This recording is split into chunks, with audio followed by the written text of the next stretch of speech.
So hello everybody. My name is Professor Jen Snowball.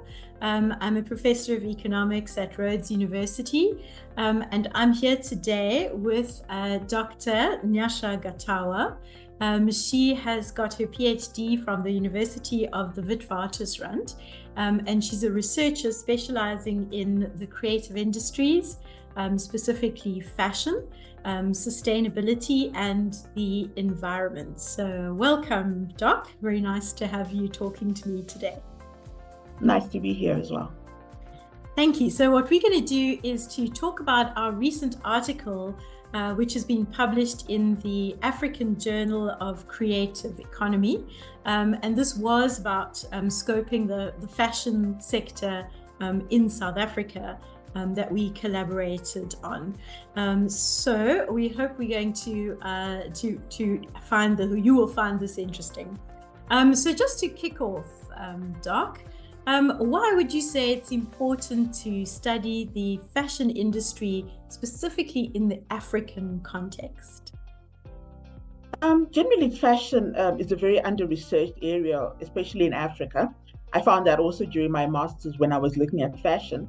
That was way back in 2007, and still right now in 2023, it still hasn't really been an area that has seen a lot of research.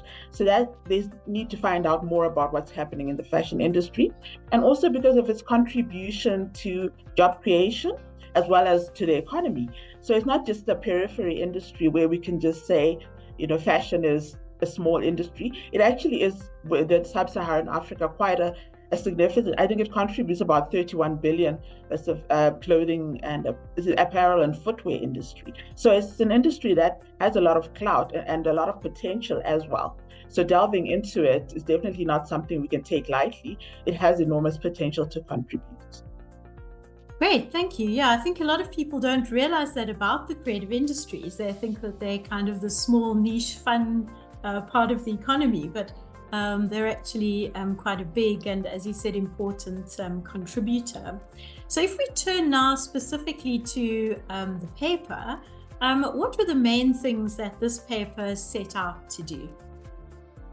Essentially, the paper set out to provide a scoping study for the fashion design sector, specifically in South Africa, to get a better understanding of what's happening in the sector, some of the key characteristics, like how it's spatially distributed, and what some of the challenges and opportunities that exist in this sector. So we just wanted to delve deeper than what's been done to this date. There have been a few studies, but nothing very comprehensive regarding the fashion design sector.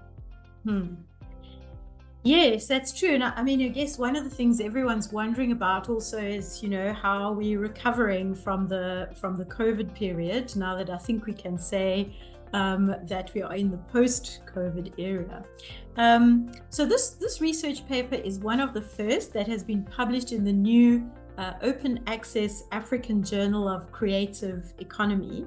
It was originally based on a commissioned research report that was funded by the South African Cultural Observatory. Thinking a bit more broadly, would you say that the creative economy or creative industries in African countries are being recognized a bit more? So are we seeing more recognition of their importance in all the ways that you have mentioned? And why do you think this is happening? A lot of countries are taking a stronger interest, especially like we mentioned before, in terms of job creation, economic contribution, as well as contribution to culture and illuminating heritage as well. So I think that's been a big driver of the focus, is the cultural elements as well as the economic elements. So that's been quite encouraging. And a lot of the work that organizations like UNESCO have done to bring it more to people's eyes and stuff, that creative industries are actually important. So there's been a lot of improvement over the years, and I think it continues to show an upward trajectory. Yes. I'm also seeing a bit more of it in some policies. So, for example, the African Continental Free Trade Area is paying attention to creative industries and to encouraging trade in these areas. So I think that that's going to help. And of course, South Africa have recently released the Creative Industries Master Plan, which is part of the Okay. industrial policy strategy. So yeah, also in South Africa, we're seeing some, as you were saying, some rising of the creative industries just being on the radar in terms of policy, which I think is great.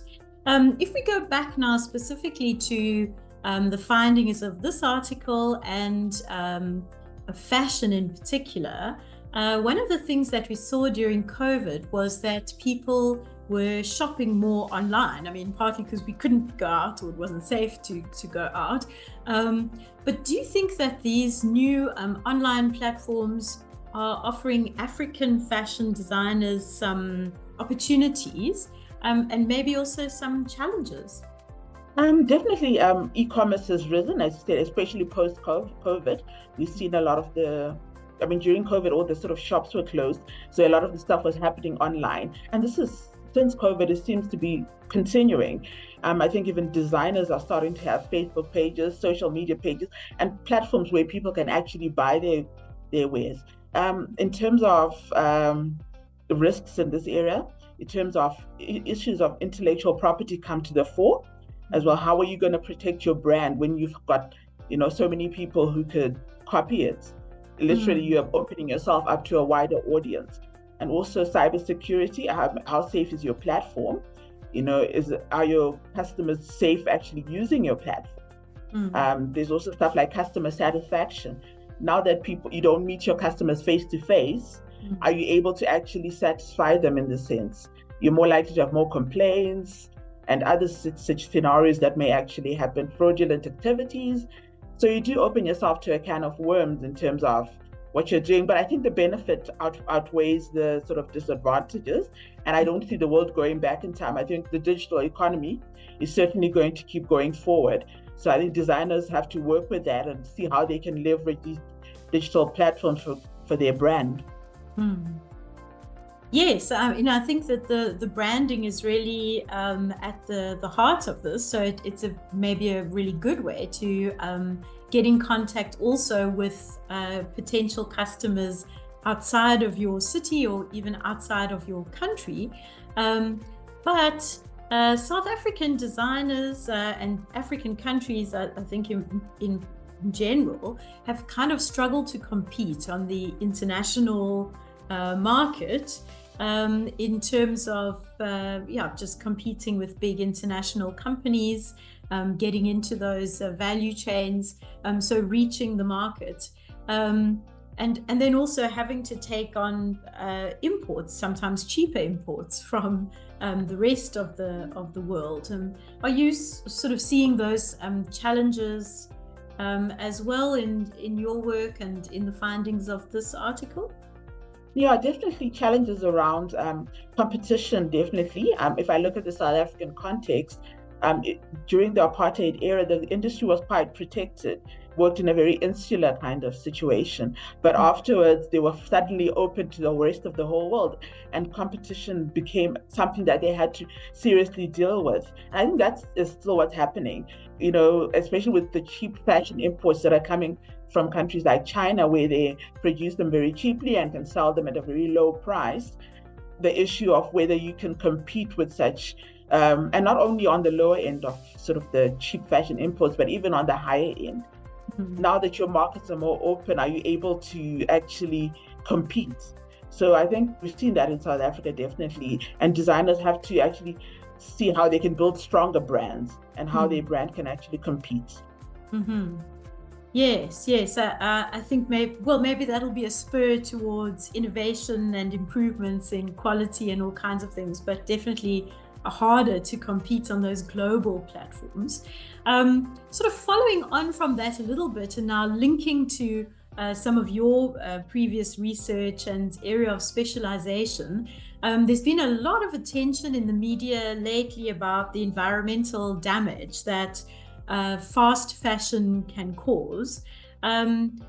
Explain to us, what is fast fashion, and have African designers adopted any more sustainable practices compared to fast fashion? Fast fashion essentially is fashion that's produced very cheaply and it's sold at a very low price. The production cycle is very short and as fast as they can possibly do it.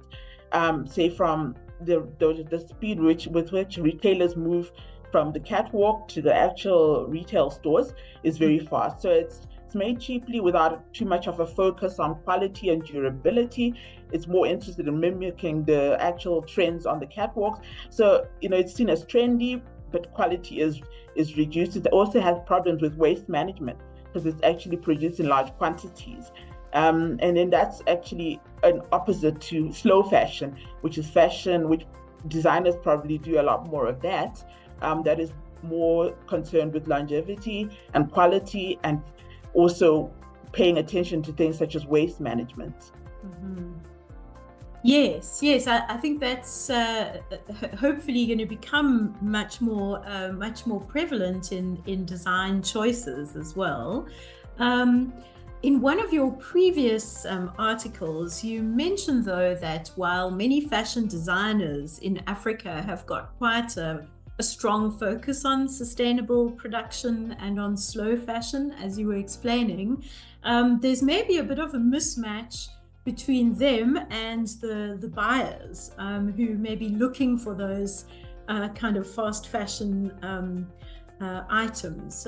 Why do you think that is? Well, I think with environmental issues as a whole, people can be aware of them. I mean, there's a lot of environmental advocacy that happens, so the awareness is there, but has it really translated into action? You can know that maybe fashion has a problem with waste management, we need to recycle, but very few people would take the extra step to actually basing their decisions to buy clothing on the fact that the environment will be impacted by them buying too much fast fashion. So I think that's where the mismatch is, in terms of there's a lot of work that's being done to, fast fashion is, sustainability is a relatively new concept, but certainly a lot is being said in the media. Big retailers like H&M and Woolworths are focusing on conscious fashion, recycling and all of that. But that doesn't necessarily mean the consumer is going to pay as much attention to that. There's always I'd rather have the most trendiest clothes. I'd rather than actually going out to think I'm not going to buy this because it impacts the environment. Mm-hmm. Yeah, so I guess it's like an advocacy, as you were saying, education, branding thing, which we need to catch up on a bit. Yeah. The article also analyzes the spatial distribution of South African fashion designers and some of the related institutions. And in the past, one has tended to see that fashion research says that fashion design really clusters around big cities. Is it true in the South African case that fashion ecosystems are only found in big cities like Cape Town or Johannesburg? Not exactly. I mean, we still saw the trend that fashion enterprises are located in the bigger metros, the Johannesburg, Cape Town, but also in the more rural provinces, there was also a small clusters as well. So it wasn't only in the urban centers, it was also penetrated into the smaller, at a slightly smaller percentage, but you also saw some of that in the smaller provinces. So it does differ somewhat from sort of the global trend or the... Right, yeah, and maybe also then offering some opportunities for local economic development around the fashion sector.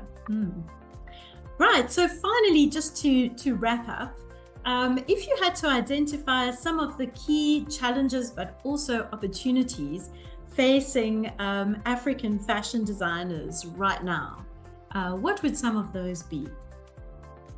I think opportunities and challenges are there, and some of the opportunities offset the challenges. But I think one challenge that they face, especially right at the beginning of their businesses, is financial. Do I have enough money to actually start this business before I even have a large clientele base? Am I able to run this business? Many of them during the first few years are actually struggling until they find some kind of when they start doing a bit better on. And then in terms of other challenges, in terms of skills, a lack of skills in things like marketing, business management. Some of them haven't really gone to design school or maybe to business school, so they're actually not able to actually run their businesses in a proper manner initially. So they need to be upskilled in that sense. and the cheap fashion imports are definitely something is a real issue in the fashion industry generally. And also, designers don't really focus on fast fashion, but even then, people would rather go and buy fast fashion than slow fashion, which tends to be a little bit more expensive. So these are some of the challenges that they face in terms of intellectual property as well. That's a big challenge. How am I going to protect my brand, especially with e-commerce becoming such a big thing?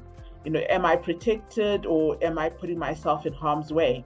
So that's another challenge that they're facing. And just building brands that are durable, building brands that are resilient, and brands that can really stand out.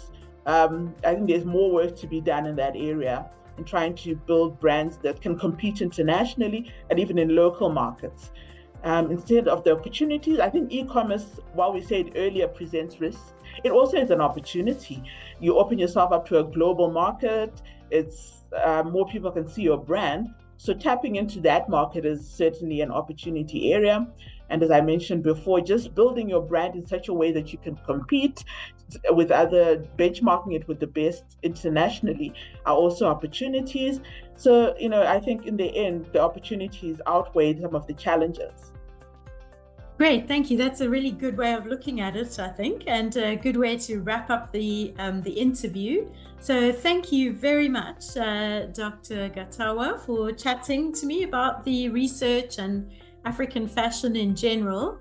I really appreciate that, and we hope that our audience has also found it really interesting. Thank you.